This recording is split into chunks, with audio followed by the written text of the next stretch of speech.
La première street chronique, t'en as quand même conscience. Ouais. C'est fantastique.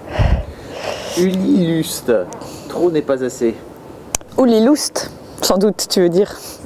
Je reconnais un homme qui n'a pas fait allemand LV1. Hein, c'est Uliluste, car elle est autrichienne. Donc déjà, je tiens à signaler qu'il fait très froid. C'est la première street chronique, mais autant profiter de ce temps radieux. Alors donc, voilà, ça s'appelle Trop n'est pas assez, aux éditions Ça et Là. Alors c'est une histoire autobiographique de donc Uliluste, qui maintenant a, je pense, une quarantaine d'années, et qui nous raconte un petit épisode de sa vie qui a duré quelques mois. Je ne sais pas exactement combien de temps c'est censé durer, un été, on va dire à peu près. Donc elle a 17 ans, elle vient de terminer le lycée. Ses parents habitent à la campagne et pensent qu'une fois que le lycée est terminé, elle va rentrer à la maison et travailler avec eux. Et elle, en fait, elle vit plus ou moins dans une espèce de squat de punk. Bon, ça se passe dans les années 80 en Autriche, donc c'est vraiment les hardcore punk, quoi. C'est pas des punks à chiens, voilà, quoi. Hein, c'est pas l'histoire de Zaz, comme on me l'a dit sur Twitter, ce que j'ai trouvé un peu réducteur. Et puis elle n'a pas du tout évidemment envie de rentrer dans cette vie-là. De manière générale, le monde des adultes, ça ne l'attend pas trop. Et elle est un peu ouverte à l'inconnu, à n'importe quoi. Et elle va faire la rencontre d'une fille qui est comme elle, mais en vachement plus délurée et qui aime vachement plus faire des conneries, qui s'appelle Eddie. Et qui lui dit sur un coup de tête, viens, on prend nos affaires qu'on a sur nous, un sac de couchage, pas une thune, pas de passeport, rien, et on part en Italie. Donc ça se passe à une époque où l'Autriche n'est pas dans l'Europe, donc il faut des papiers pour aller en Italie.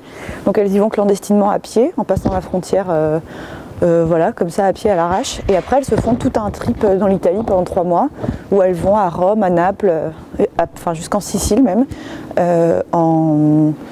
comme ça, un peu en stop, un peu en prenant le train, et surtout en dormant chez n'importe qui, rencontrant des gens comme ça, sachant que ça reste 2 petites nanas de 17 ans. Et on oublie complètement en le lisant. Au bout d'un moment, on se dit que c'est des nanas qui savent très bien ce qu'elles font et tout, mais non, c'est vraiment 2 gamines, quoi. Et donc elles font plein de rencontres, évidemment, puisque donc déjà elles sont dans toutes les communautés punk où elles vont, et puis de toute façon elles parlent à n'importe qui dans la rue, elles vont dormir chez les gens. Alors parfois elles rencontrent des gens vraiment intéressants, vraiment sympas. Souvent elles rencontrent des gens pas terribles. Parfois elles rencontrent des gens vraiment glauques et il leur arrive des trucs. Enfin le bouquin n'est pas que très gai, quoi. Mais elles restent tout le temps hyper naïves et à la fois elles savent quand même ce qu'elles veulent faire. Surtout Uli, d'Héroïne, vu que l'autre est quand même plus un peu à la ramasse. Et voilà, et donc elles se baladent dans l'Italie comme ça, avec pas une thune. Alors elles vont voir plein d'aspects de l'Italie. Elles se font l'Italie des touristes, elles se font l'Italie du Sud, qui est quand même bien le tiers-monde, surtout dans les années 80, notamment au niveau statut de la femme. Hein, voilà. Bien sous dev, et donc elle rencontre quand même pas mal de gros cons. Évidemment elle se frotte un peu à la mafia vu qu'elles vont dans le sud de l'Italie, et toujours par hasard et toujours avec des yeux de Candide comme ça, voilà. Et c'est assez long. Moi je l'ai lu en, je sais pas, comme ça tranquillement en quelques jours, quoi. Et on oublie que c'est vraiment un journal en fait, voilà, c'est ça. C'est qu'on suit son histoire à elle, elle fait pas de raccourcis, elle raconte tout. Et c'est pas du tout complaisant, c'est-à-dire qu'elle a un regard sur elle qui est quand même assez dur. Et ça rappelle tous les petits épisodes un peu zinzin qu'on peut avoir quand on est ado, sauf qu'elle lui va vraiment à fond et beaucoup plus loin. Et ça a une fin, c'est-à-dire qu'à la fin, elle rentre chez ses parents, puis c'est fini, voilà. Ça a été son petit périple de n'importe quoi, mais de vraiment n'importe quoi.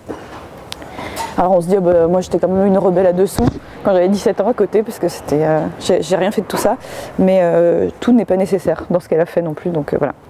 Bref, c'est super bien, et je crois que c'est vraiment la BD que j'ai préférée depuis très longtemps. C'est hyper, comme on dit, c'est un page turner, c'est-à-dire qu'à chaque fois je me dis, allez, je lis encore 10 pages, et après je me couche, et en fait, c'est vraiment trop prenant, et quand on referme le bouquin, on se dit qu'on la connaît, cette nana. C'est vraiment un super chouette bouquin.